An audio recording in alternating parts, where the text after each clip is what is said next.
been a year since the John Actie podcast, 30 plus years since the Lynette White case. But a murder like that don't just blow over. Not only did Lynette die that night, but so did a whole community, including 5 innocent men. We're here today to meet John, to take us some of the locations that tied into that case, to see if he can finally put that nightmare to rest. Me and John have spoken constantly since the interview, and he feels like there's some things that he didn't really get out. So hopefully today we can do that.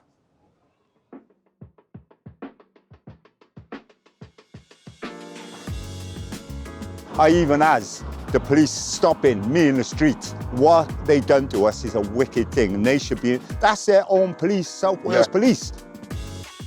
But them guys don't hang around together. You know, it was a story what the police made up, you know, and got the girls to tell the story for them because that's what they fed them. They done it, you say this, you say that. They had to do what the police told them. Animals, they treated him, you remember, he had a mental age of 11, you know, they treated him like he was no one. The way they talk to him, you know, these coppers, they are wicked people. Got some good guys on the armed police, but then you've got some horrible bastards there, you know, and they knows who they are because I've had confrontations with them. Just before we met up with John, we bumped into one of his neighbours, long-time Butetown resident Christine. This is what she had to say on the matter. You obviously heard me talking about the John Actie and the Tiger Bay killing and stuff. I did, yeah. Well, what's your take on the whole thing? It was put onto the boys as far as I was concerned, and when I seen the story of it, it didn't seem right to me, and how they pushed the boys and tortured the boy and tell him this. I seen him crying in the video and whatever. No, I think it was pure disgusting. I really think it was something to do with the police. Do you know what I mean? Because the story's just so... It just don't make sense, you know what I mean? And the police got away with it? What, just like that? The police always seems to get away with it. Yeah. The police needs to be investigated again, and we need to sort those police out, you know? It's clear to see the pain from this case is still felt within this community.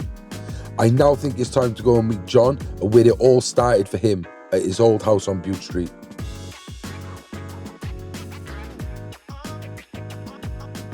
John! Yes, Carl. It's the big John Actie. Yes, Carl, how are you doing, my man? I'm good, mate. How are you? Yeah, good. Yeah, everything's great, man. Everything's good. Since the documentary and the podcast have come out, it's been unbelievable. The reaction from people from all around the city is just, people are stopping me in the street saying, oh my God, we didn't realize it was, you know, they'd done that to you, you know? And it's, I tell you what, it's made a hell of a difference to us, you know? Do you think from other documentaries and kind of like crime watches they've done, it didn't really do much of a difference, but this one has actually like kind of put the nail in the coffin? Oh, definitely, yeah, without a doubt.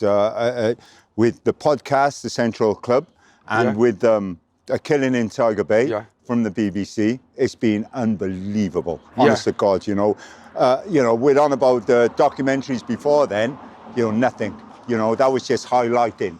This was just telling the story of how we went. Yeah. Do you know what I mean? What they done, how the police fitted us up, you know, and it's just, I even asked the police stopping me in the street to say, what they done to us is a wicked thing, and they should be, that's their own police, South Wales Police.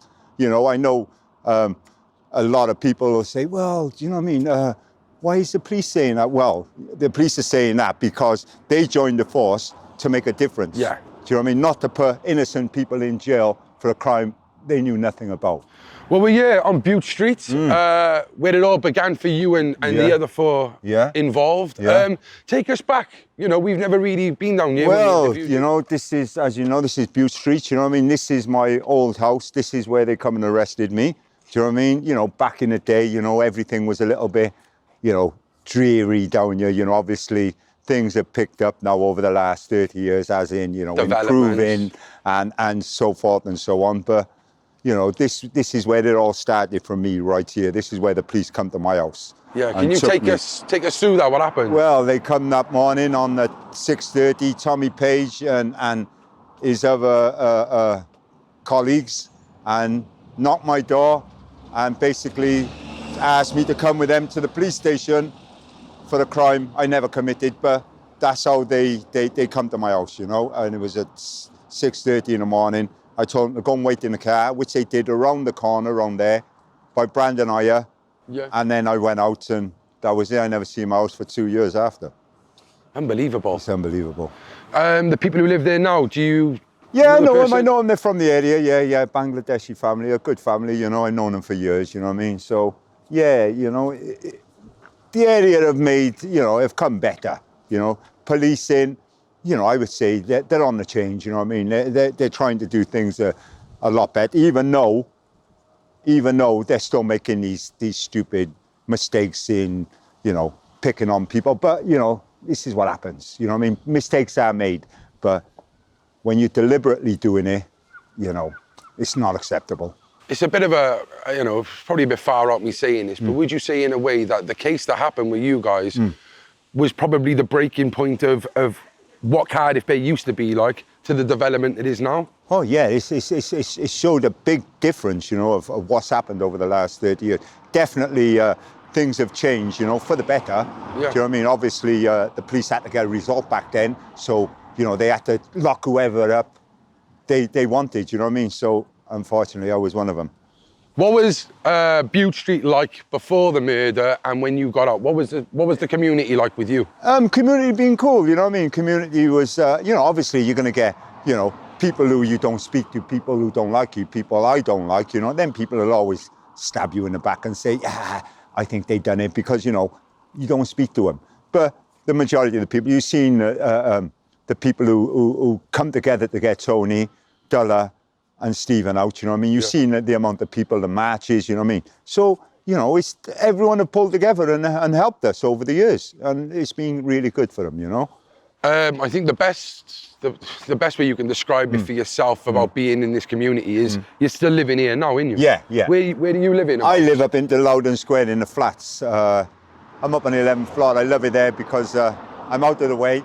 Do you know what I mean? You're bang in the middle, but you're out of the way as well. Like, look over and all that. I can look out the window now and just look at everyone. So, yeah, I like being in my community. I don't want to be in no other community. This is my community. And being up in the flats, when I go to my 11th floor, I can just close the door and, you know, just get away from it. Yeah. You know, not that, you know, there's any problems in the area, but I just like to get up there. No one's chucking bricks through my window, I can show you. You know. One thing before we move on, what memories does this house give you? Well, I you know, my daughter, my kids, my two daughters actually, and my ex-wife, you know. So, you know, I lived here for a few years, like, you know, but our relationship broke down and she moved on, unfortunately.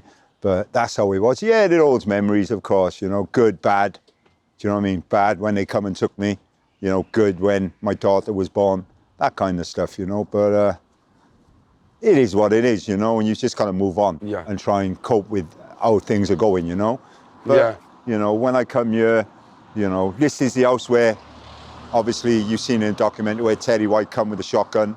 Do you know what I mean? And by the grace of God, I looked out of the window. If I wouldn't be here. Yeah. So what window is it? What did he come through? This is the kitchen window I looked out of, and he was standing at the door. At the door, like that, with a shotgun. Wow. Yeah, I know. All I had to do was open that door, and all he was saying was, John. So, you know, he was very calm. Oh, yeah, he was calm. Yeah, he was all calm. But like I said, you know, these things, you had the police winding him up, saying he got off, he done it. You know, they was going over there, over the spot, you know, all these same CID. Yeah. You know, they were so angry that I got off, innocent man. Do you know what I mean? Because they fitted me up, and they wanted me to get a life sentence. But it wanted to be. What type of person was Teddy White? Obviously, I know his daughter's been murdered, but... I didn't know him. I seen him, but I didn't know him. Do you know what I mean? I didn't know him as to say all right to, and I seen him. I knew he was a white family, but I didn't know him. You know, when someone's telling someone you know, he killed your daughter, you know, you're gonna... You could be the nicest person ever. Of course. And you're gonna have some sort of... Yeah, of course. You know, especially when they're telling him all the time, he done it, he got away with it, he done it. So, you know, he's probably thinking, I've got to do something. You know, any father would want to do something, you know. So I don't hold it against him. I really don't. Did you have the pear tree there when you was here? No, none of this was here. There was none of this, none of these plants. It was all paving stones. Okay. Yeah, we had all the garden done for slabs, you know. So where are we going next then, John? Where are you taking us? Well, wherever you want to go. We can go down to James Street, down by the police station. You know, we finish this interview. I think play it in linear of like how the police tried to explain how this murder went down. I think is the best thing. I think the best thing we could do is play it how the police kind of played out the murder. And accuse you. Yeah, that's right. Yeah. Brilliant. Let's go. Okay.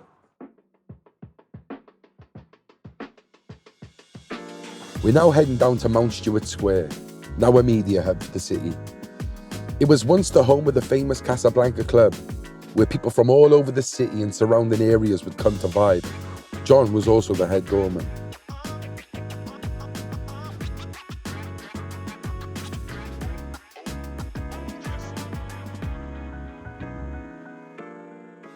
Wow, so this is where the Casablanca is? Yeah, this is the Casablanca. This is where we all used to come on a regular basis, Thursday, Friday, Saturday, sometimes a Sunday. They'd have a band in here, but most of the nights we'd be in. This is our spot. Do you know what I mean? You've even got a plaque here, look. Yeah. Tiger Bay Tales. Yeah. I bet you could tell some tales. Well, I could tell a couple of tales, but I only tells the truth. You know what I'm saying? So, wow. Casablanca, this was the place to be, actually.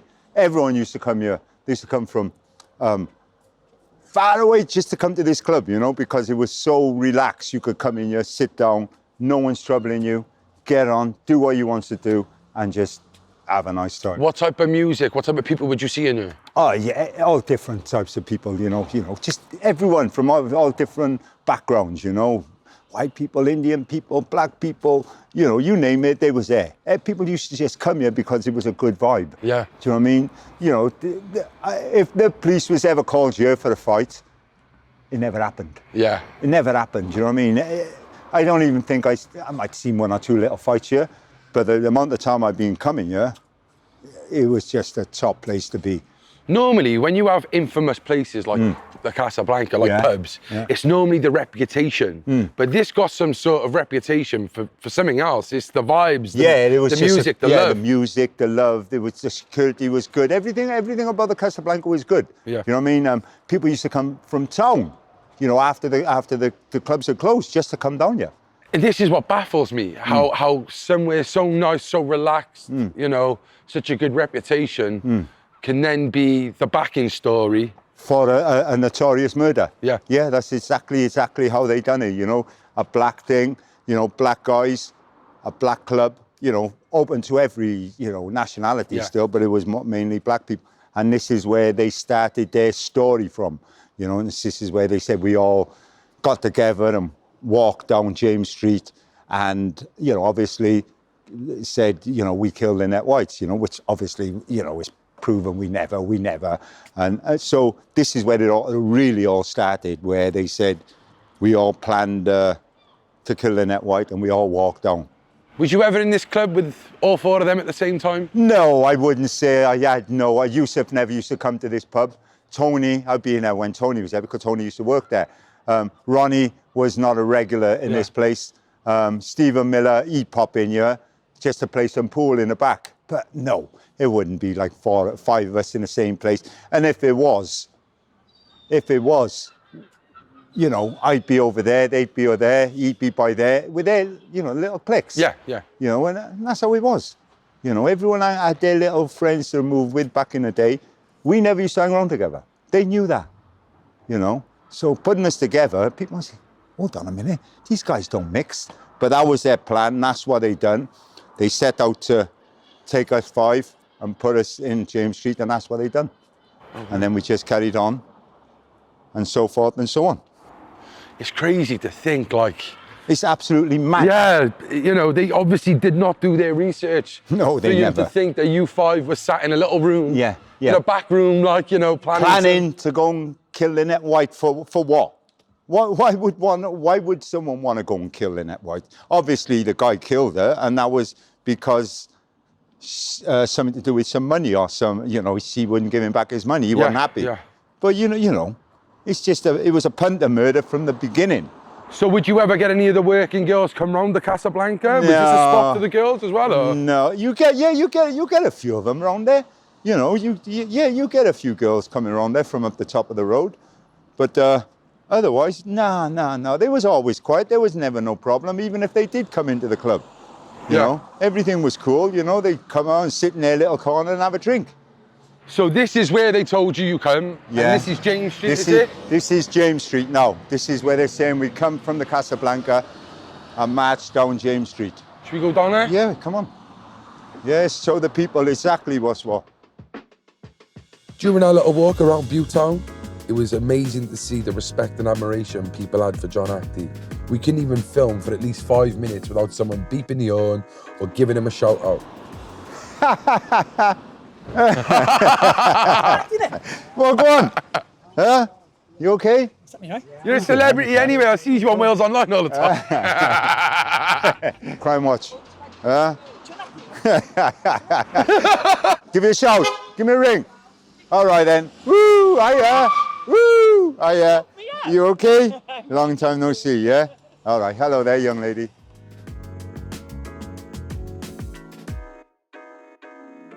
So this is where it happened, John? Yeah, this is the place, James Street, 7 James Street. What memories? This is it.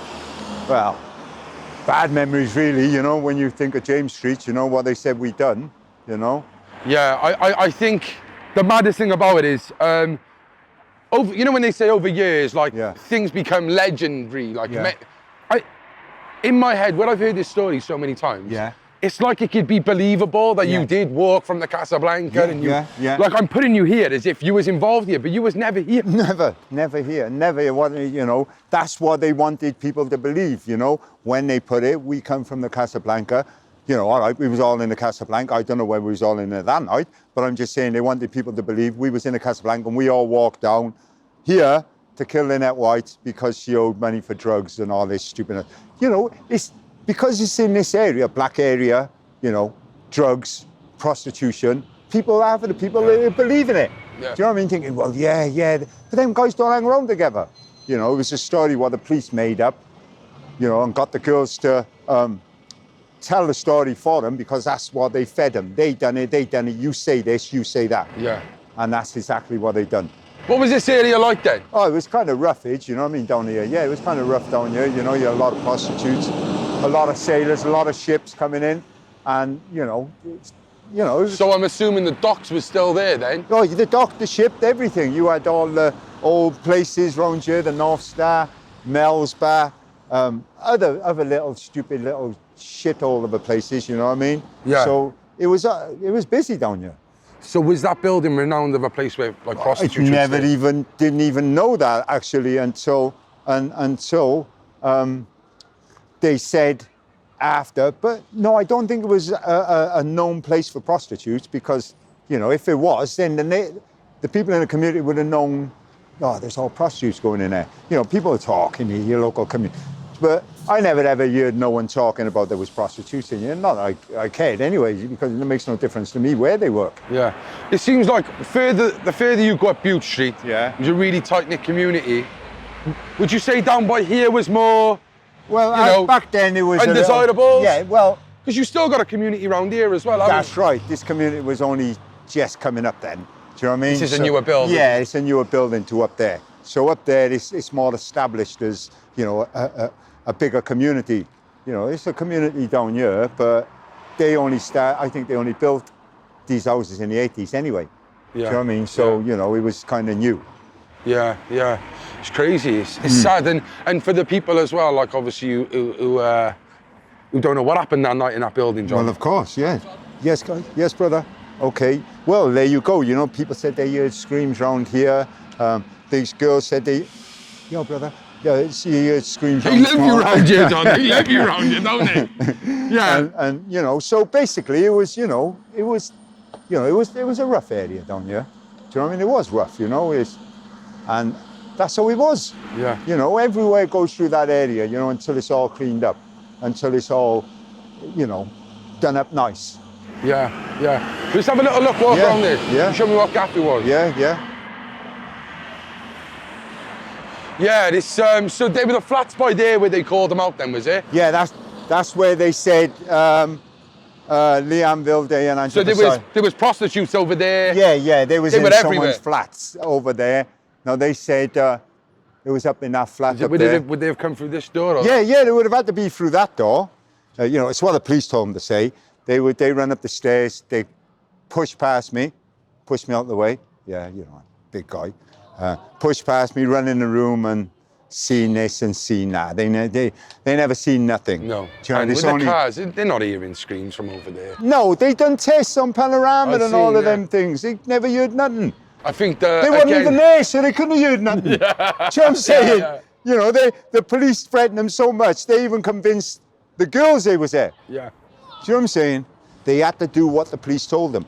The only time I seen these people was when they come to court. Yeah. It's mad. Life goes on. There's someone living in that There's flat someone right living now. in there now. Life goes on, of course it do. But I don't feel any like people say, how do you feel when you walk past?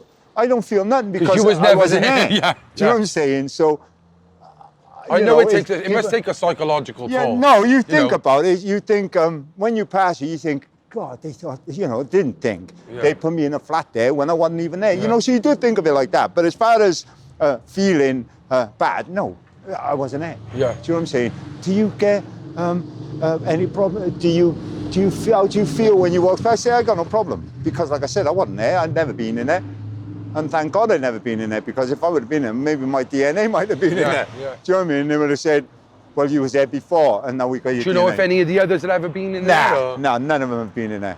None of them. They would have said you had been in there. None of them have been in there. Do you know what I mean? Thank fuck they haven't been in there because if any of their DNA would have been in there, and they would have caught, that would have been the end. Do you know what I mean? Even if they had a fingerprint in there, they would have said, well, they was in there. They wouldn't have even looked for Carrefour. Do you know what I mean? It's the only reason they look for Carrefour is because police come down from Merseyside and said this case should be reopened again. And that was the only reason they reopened it. There's one thing I want to say, which is, it's ironic in a way, how something in this community could be like racially aggravated and put on a black community. Mm. And the memories, the devastation, the death of that building, and now look at the beautiful art they got. Yeah, on the side of it. Embracing that. Yeah. I think that's really ironic and quite frankly, it's a positive that thing. was the way of the police back then, it was out of control. They could do whatever they wanted. A few hundred yards opposite the murder scene is Cardiff Bay Police Station, where John Actie and the other 4 were arrested, interrogated, and eventually charged for the murder of Lynette White. So we're finally here, John, where the nightmare really began for yourself. Yeah. Obviously, this is a new building. Yeah. But this is the actual grounds. The actual site where the old building, the old police station was, and this is the grounds where they took us to the old police station. So yeah, this place is, there in my bloody edge, but where they kept me and sat me down in these rooms, and you could hear them all in the background, all laughing and cheering, because obviously the case was progressing as we was in the police station, because obviously it was, because they were changing the statements with the girls. Yeah. Do you know what I mean? So it would fit into their story. So basically, this is where it all happened. It all started. I remember you saying that you were sat in a room. I was. And the window was open. Yeah, I was sitting up on the second floor, and the window was open, and I was thinking to myself, just go. Do you know what I mean? The window was open, no one was there. And I'm thinking, just go. But then I was thinking to myself, if I do that now, it's going to be pandemonium. They're going to put out pictures. They're going to go and stress out my wife. This man's a murderer. And I know what murderer on the run. On the run. Where could have I gone? Manhunt. It's mad. It'd be crazy. They had me like Jack the Ripper. But at the same time, you know you haven't done anything. Yeah, I know. But they were saying we done it. So from when South Wales Police was saying someone done it, everyone believed it. And it's all over the media anyway, so they know who John Actie is anyway. Exactly. Yeah. So there would have been nowhere I could have gone unless I was going to the moon. Yeah. Do you know what I mean? So, so that was the only reason I didn't jump out of the window. Look, on the podcast, we went in a bit. Obviously, the shows have as well, but we had a conversation since then. And you're like, there's still bits that I need to talk about. And you was talking about the police officers themselves. Like, say us, what happened, John? And well, these police officers, we didn't get on, and they seen the opportunity. Who really took a personal hate to yourself? Inspector Powell, Dick Powell, Tommy Page, all of them. Greenwood, you know, there was my name they was putting to the people all the time. John Actie was there. John Actie was there. You know, that was Dick Powell. You know, Jock Mitchell, Tommy Page. You know, the locals. You know, then you had Graham Mountshire, who was a devil. Do you know what I mean? The way, you know, he treated Yusuf Abdullahi, the way Peter Greenwood and John Seaford and animals, they treated him, you remember, he had a mental age of 11, you know, they treated him like he was no one. The way they talked to him, the way they talked to Dulla, Mountshire, they are, you know, these coppers, they are wicked, wicked people. So there were some rumours as well going about. I don't know if, you know, you've done BBC and these things, and maybe you're not allowed to talk about certain things. Yeah, no, I can talk about anything. We're on a podcast. What happened? What was the rumours going on about allegations of sexual tensions or sexual relationships between the police and the witnesses? And the girls? Well, that was said. Do you know what I mean? But there was no concrete proof that, you know, that was the case. But there was rumours that was happening. Do you know what I'm saying? Yeah, that was happening. But, you know, the girls never admitted to it, even though it was said along the way, you know what I mean? Carl, you all right, bro? Awesome. It was said along the way, you know what I mean? That's, you know, they was giving them sexual favours. Inspector Powell was, you know, this is what some of the other witnesses said, was messing around with Leanne Vilde, but, you know, there was no concrete proof. Believable? Well, of course, well, why not? They had them under their wing for like 10 months.